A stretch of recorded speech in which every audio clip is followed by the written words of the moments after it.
Eh bien, bonjour mes amis pour une nouvelle vidéo, d'un film sur Netflix, un film que j'ai vu hier. Donc, il s'agit de On se connaît ou pas. C'est un film de comédie dramatique libanais réalisé par Wissam Sameha. Il s'agit d'un remake en fait d'un film français qui s'appelle Le Jeu, sorti en 2018 et qui est déjà un remake du film italien Perfecti Sconsici, voilà, je prononce mal, ou en anglais Wool Stranger, qui est sorti en 2016. L'histoire, c'est le temps d'un dîner, des couples d'amis décident de jouer à un jeu, chacun doit poser son téléphone portable au milieu de la table et chaque SMS, appel téléphonique, mail ou message Facebook devrait être partagé avec les autres. Il ne faudra pas attendre bien longtemps pour que ce jeu se transforme en cauchemar.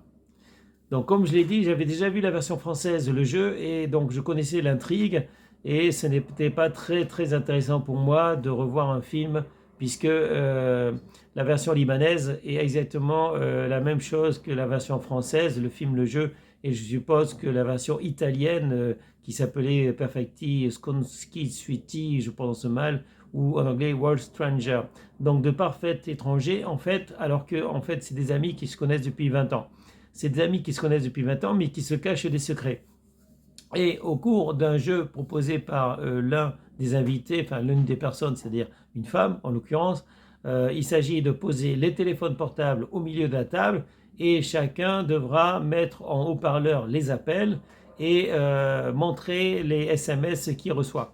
Donc ça permet de révéler des secrets. Effectivement, ces couples d'amis qui soi-disant se connaissent bien ont quand même pas mal de secrets et ça va causer des drames. Bon, je ne spoilerai pas la fin, je vous conseille de le voir, même si c'est pas, on va dire, un film culte. C'est pas du tout un film culte. C'est un film intéressant, c'est un film comique et dramatique en même temps.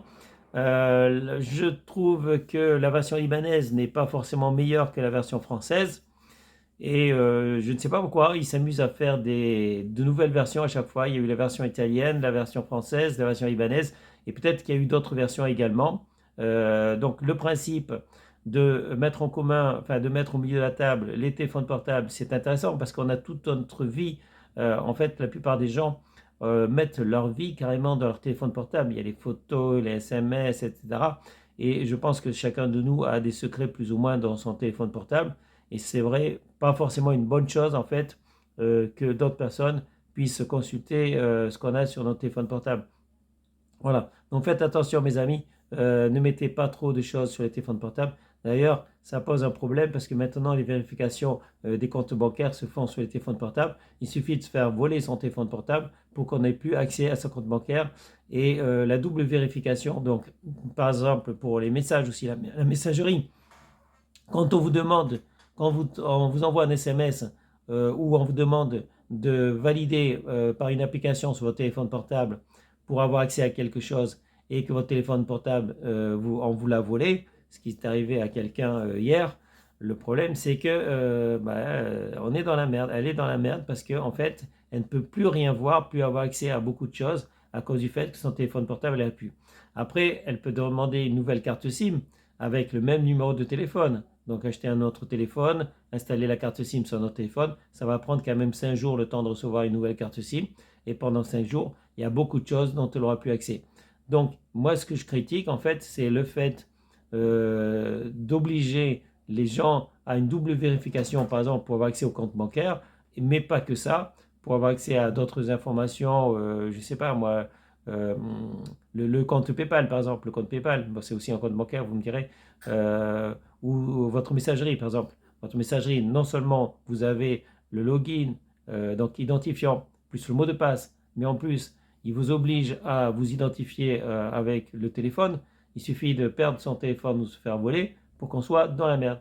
Bon, en fait, c'est pas le sujet, c'est pas le sujet des films. On se connaît ou pas, ou la version précédente, version française de le jeu, c'est une comédie dramatique, et l'idée est intéressante. J'aurais aimé que ce soit développé un peu plus et qu'ils ne s'amusent pas à refaire des remakes, des versions exactement identiques aux versions précédentes, parce que pour moi, ça n'a pas d'intérêt. Ça n'a pas d'intérêt quand on a vu le jeu, de voir la version Netflix qui vient de sortir, donc début 2022, donc en janvier. On se connaît ou pas, c'est pratiquement identique à la version le jeu, la version française.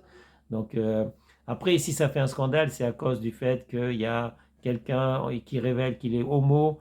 Et effectivement, dans le monde libanais, dans le monde arabe, en fait, il n'y a pas, comment dire, il y a pas de place pour les homos, en fait, si vous voulez. Donc, nous, ça ne nous choquait pas. Quand le film, le jeu est sorti en France, ça ne nous choquait pas. Mais par contre, quand il est sorti, la version libanaise est sortie, qui est un libanais, mais aussi du côté Égypte, parce que il y a des acteurs qui sont en Égypte.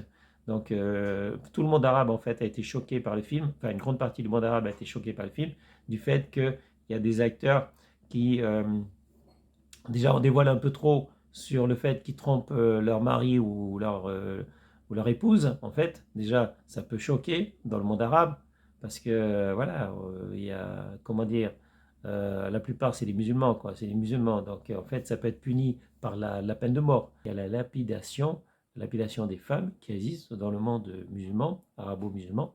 Donc, le fait qu'il y ait des femmes qui trompent le mari, ça peut choquer beaucoup de personnes, beaucoup de musulmans évidemment, et ça peut être puni par la peine de mort. Ensuite, le fait qu'il y ait un homo, l'homosexualité peut être également punie par la peine de mort. Voilà. Mais restons-en là, mes amis, et je vous invite, si vous n'avez pas vu le précédent film Le Jeu, à regarder cette version libanaise ou à voir la version française comme vous voulez, ou la version italienne éventuellement. Donc, de toute façon, quelle que soit la version, vous aurez pratiquement le même film. Sur ce, je vous souhaite une bonne journée, mes amis, et je vous dis à bientôt. Ciao, ciao, à bientôt pour une prochaine vidéo. Ciao.